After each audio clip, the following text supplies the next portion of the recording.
Hello everyone. So, welcome to the next lecture, and what we are going to look into today is the sector which is not directly dependent on the energy side.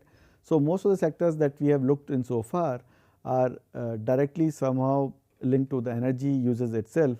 So, this is one sector which is not linked to the use of energy, but is one of the major sectors specifically for any country like India, which is primarily an agrarian country, and any culture in development phase is what it is important for. And as you can imagine, since we are talking about agriculture, so this kind of forms the basis of life. So, we need food to live, or we need food to eat.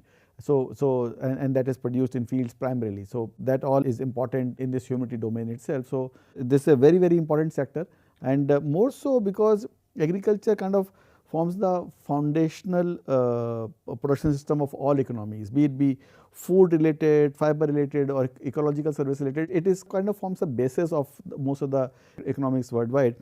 And what happens is that a clear dynamics is seen worldwide, that when a company, when a country starts its development phase, country starts with agriculture as one of its major sources of revenue.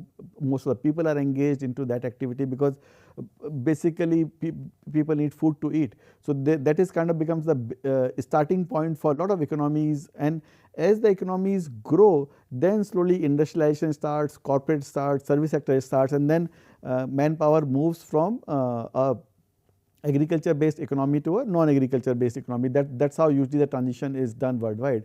But if you look in currently in terms of the data at a worldwide level, about 4% of it only kind of contributes to 4% of global GDP. So, very small number from a GDP perspective. But if you see in terms of the manpower deployed, 25% of the manpower force is total employment worldwide is about 24-25% of the worldwide employment agriculture sector. See, look at industrial sector versus agriculture sector. So, industrial sector, though it is such a big sector, the worldwide the employment is about 24%. While agriculture sector, though it is only contributing to 4% of global GDP, 26% of the manpower is involved in that specific sector. So, now you can imagine the kind of employability this sector has. Similarly, if you look at India about 16% or 18% of the GDP comes from agriculture sector itself, and about 45% of Indians workforce is linked to agriculture sector. So, whenever we will talk about agriculture decarbonization, what we will have to keep in mind is that this is not only a transition path for reducing carbon or reducing effective carbon dioxide or methane or nitrous oxide or whatever it is also a situation where this whole transition plan has to take into account the people who are employed in this sector, because it will, along with net zero transition issue, this has to be carefully aligned to livelihood production also, and that is what makes this sector very interesting, because this sector cannot be just looked into from a decarbonization perspective. This sector, like if some of you will remember, when we were talking about the power industry, we were talking about coal mitigation being challenging, because coal mitigation was challenging because a lot of manpower is involved or human resource is involved in coal industry. Similarly, for agriculture sector also, though it is only 4% of the world GDP, 26% or 25% of quarter of the world manpower is involved in this. For India, it is 16% of GDP, but 45% of human resource or manpower is in workforce is kind of employed in this specific sector. So, this becomes a very tricky sector to handle from a human aspect also, along with the emission perspective.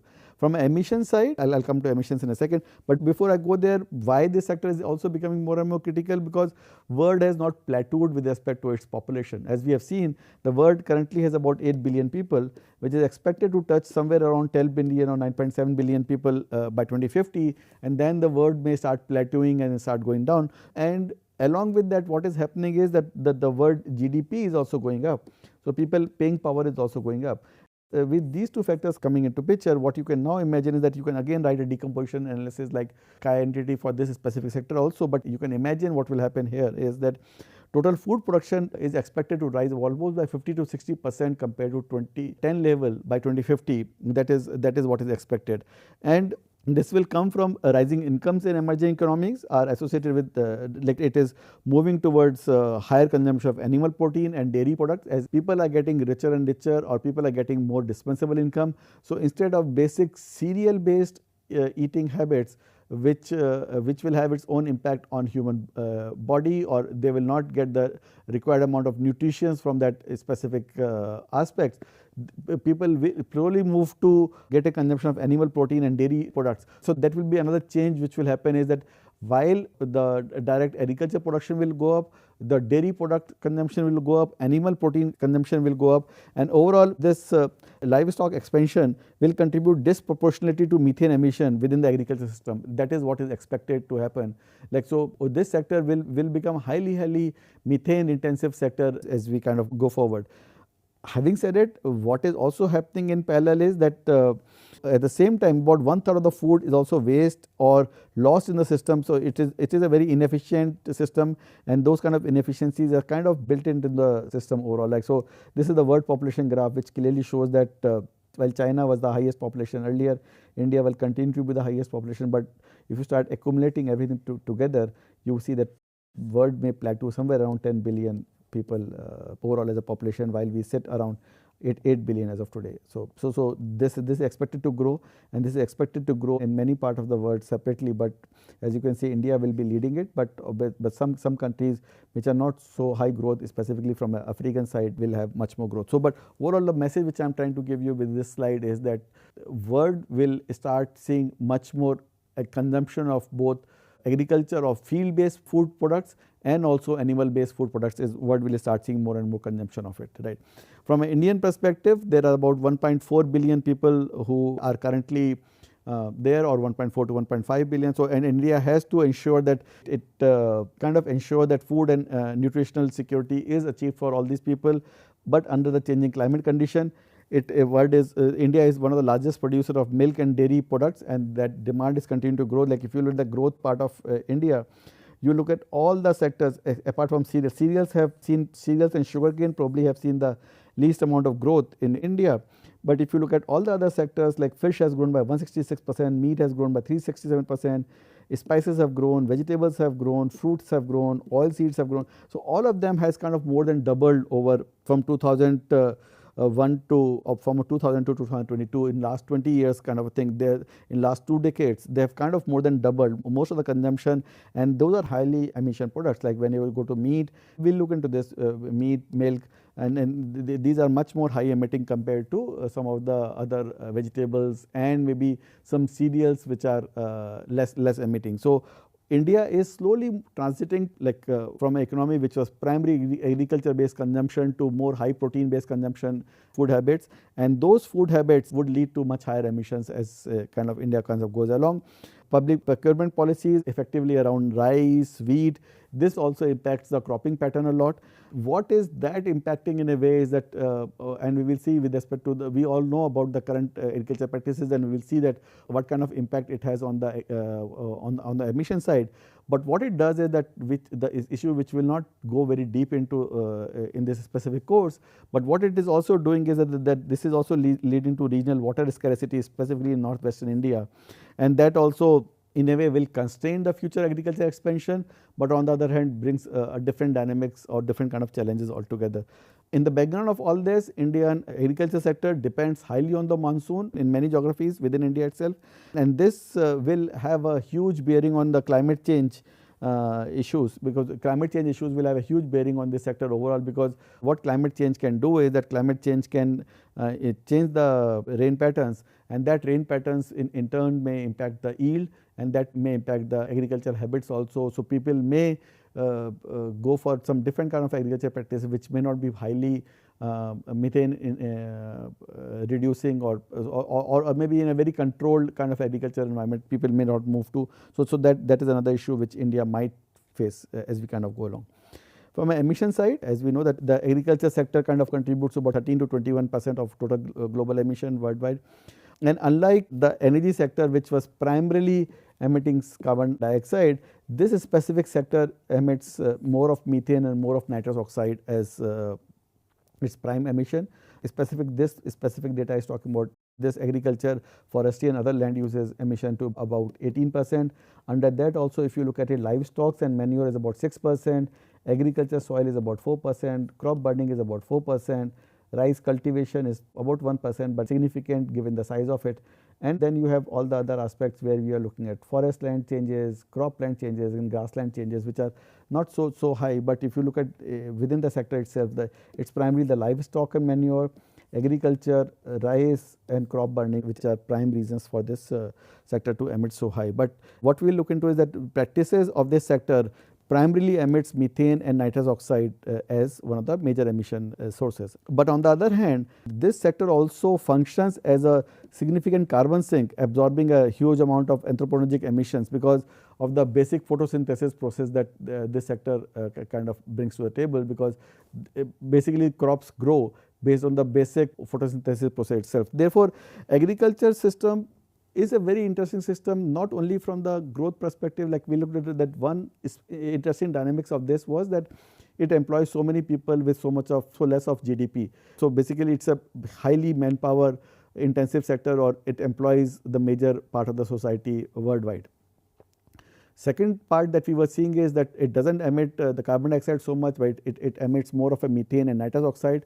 And what we were also seeing was that there are specific change in the consumption pattern which is being observed worldwide, which is also changing the face of this sector. Having said it, this sector is leading to another dimension where this sector can also lead to a lot of mitigation of carbon by absorbing carbon and converting that into the food products, which is, or using that as for its basic plant growth at the photosynthesis process. So this sector, this agriculture and land system, therefore while it is a mitigation challenge, it is also a mitigation opportunity also, given that it can mitigate carbon dioxide as a direct use. From an Indian emission profile, sorry, this number is slightly wrong, this is not 28-30%, but India is also about 14 to 20% in terms of its emission. So agriculture accounts for almost 14 to 20% of India's total greenhouse gas emission. But it obviously makes it one of the largest emitting factors around it. India's emission, it was about 400 million ton of CO2 equivalent, not directly in form of CO2, but in the form of CO2 equivalent. In the year 2020 or 2022 also, this kind of a similar number is coming.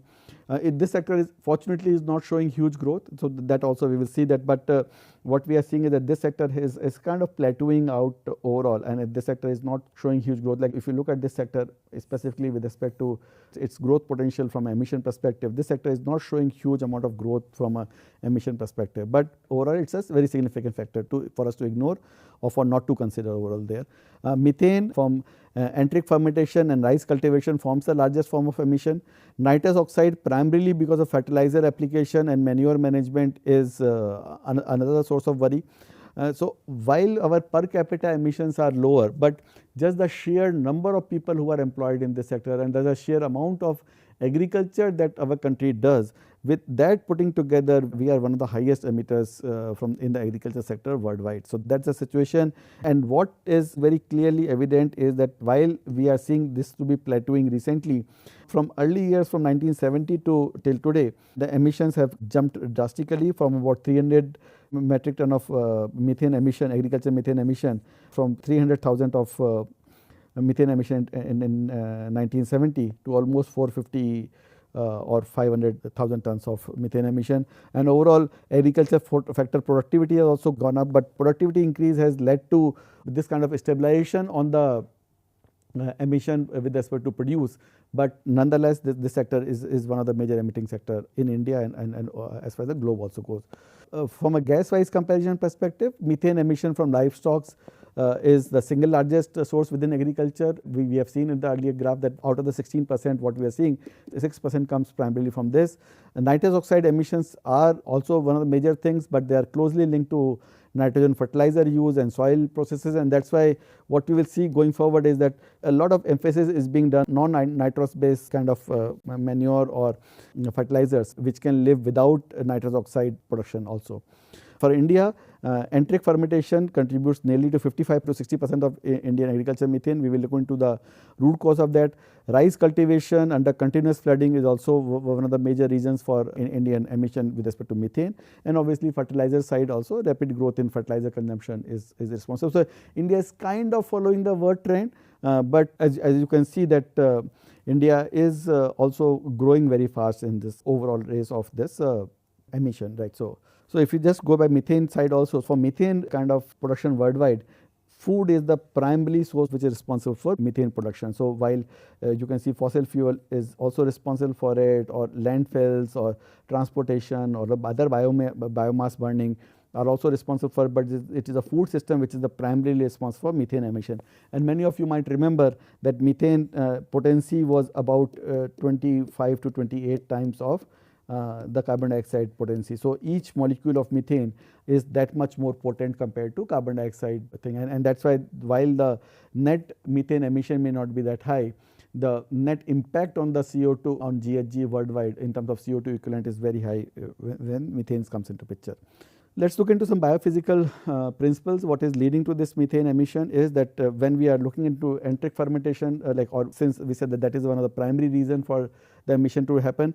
So this is basically a simple kind of a biological phenomena. What happens is that when these animals or this specific category of mammals eat the grass or such kind of crop remains or any such type of plant material, that plant material goes into bacterial digestion and process, and there it kind of mixes and in the intestinal region that is convert into methanogenous, and that from methanogenous the methane kind of comes out, and that is how the whole chain is kind of working out, and it generates methane as the metabolic bioprocess. What this emission primarily depends upon, it very depends upon the feed quality, animal genetics and productivity levels. So it is highly dependent on the kind of feed that you are giving to animals, what kind of animals genes are there.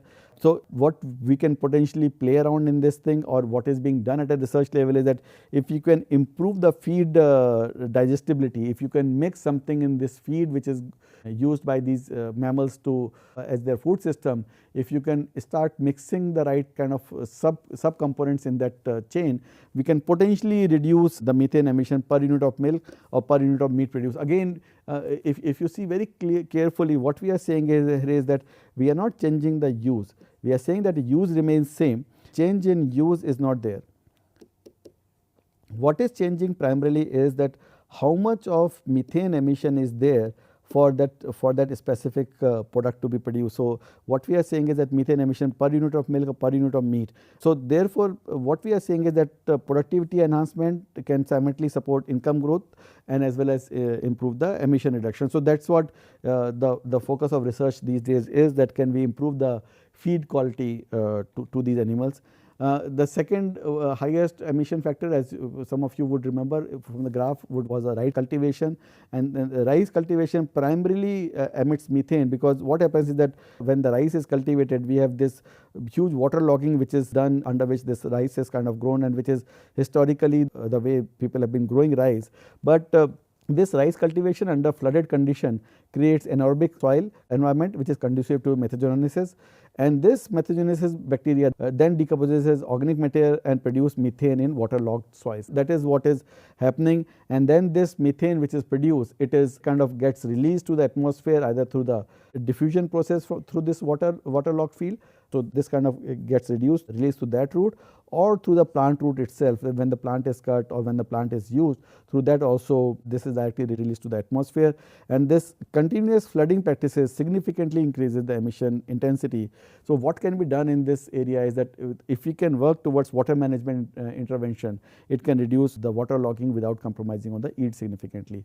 The last but not the least aspect of this whole thing is the nitrous oxide formation in agriculture soil, and that is primarily because of the kind of fertilizers that we are using in this area. So this nitrous oxide is primarily produced in microbial process of nitrification or denitrification of soils. So basically what happens is that when farmers apply this fertilizers, an excess application of nitrogen fertilizer increases the availability of reactive nitrogen in the soil.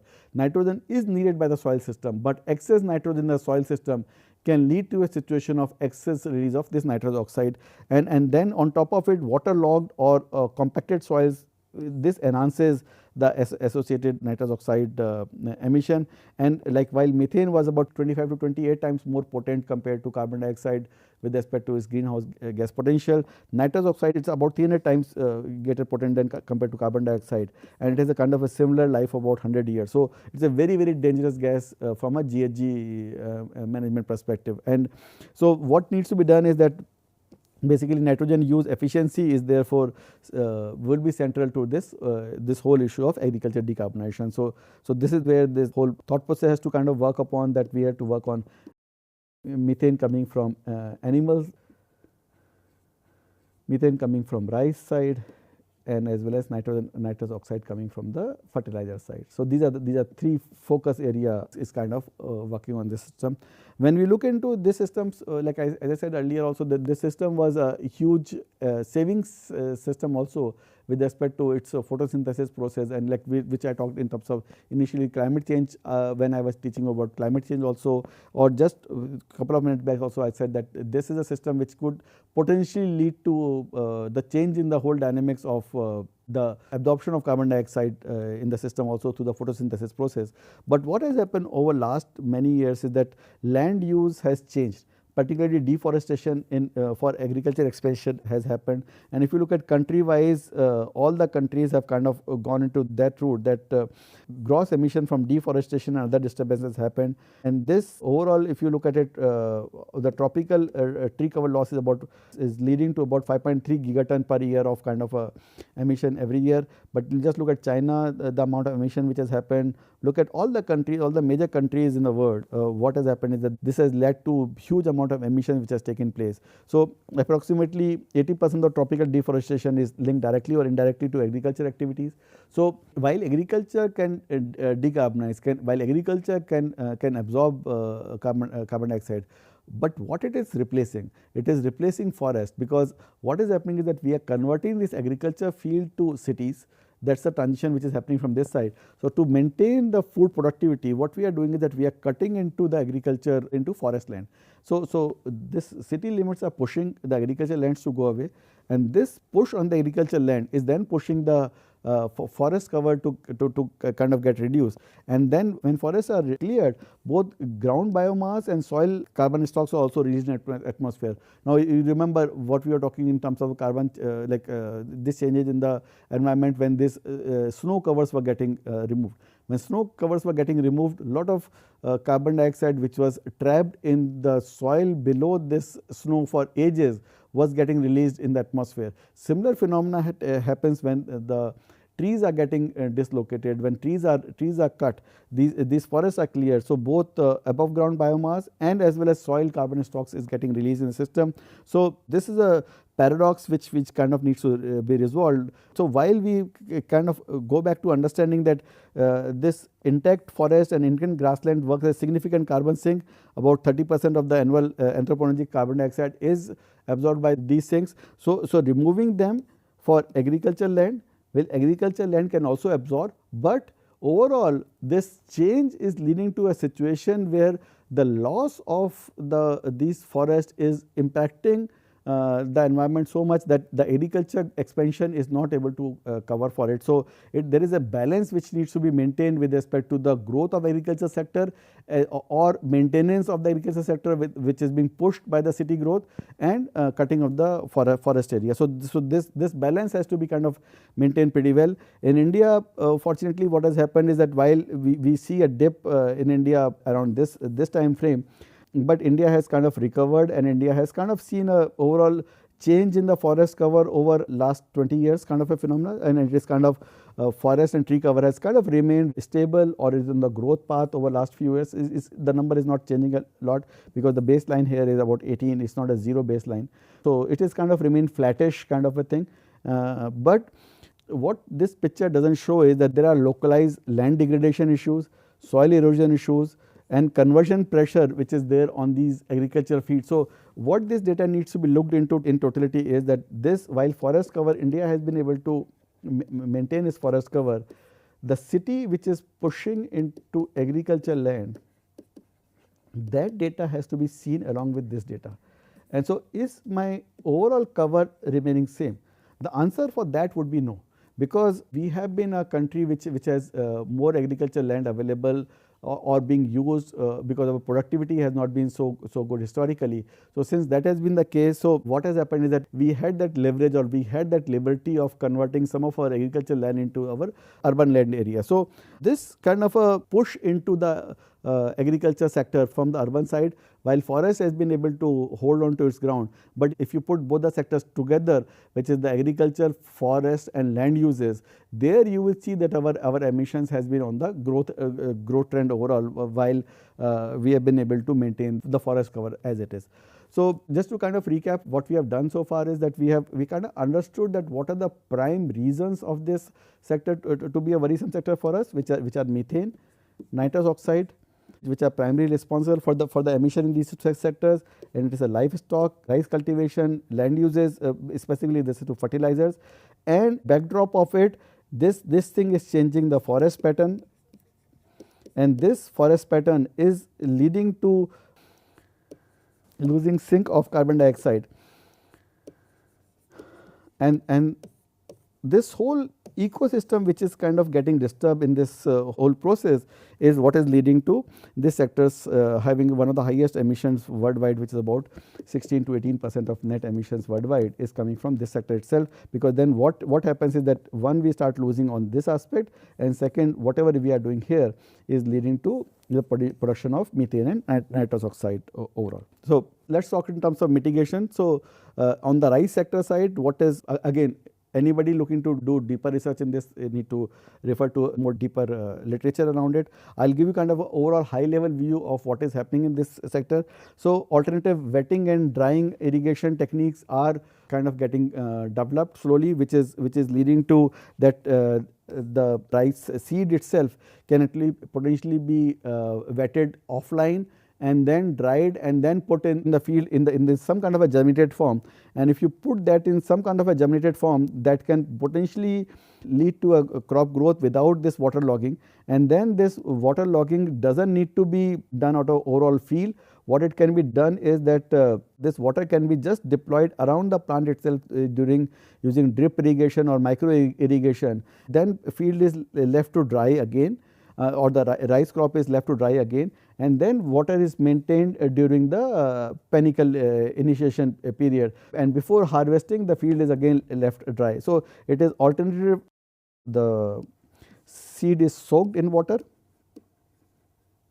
that is pushed in the ground, and then during the initial phase of this growth of the plant, the water is put around this, then the field is left to dry, and then again during the panicle initiation phase, again water is put around these fields, and then it is again left to dry subsequently. So, what you are doing effectively is, out of the 5 steps of this plant growth, at 3 steps you are not using so much of water. And if you remember from the earlier graph, what we were saying, that it was continuous water logging which was leading to this major methane emission which was taking place.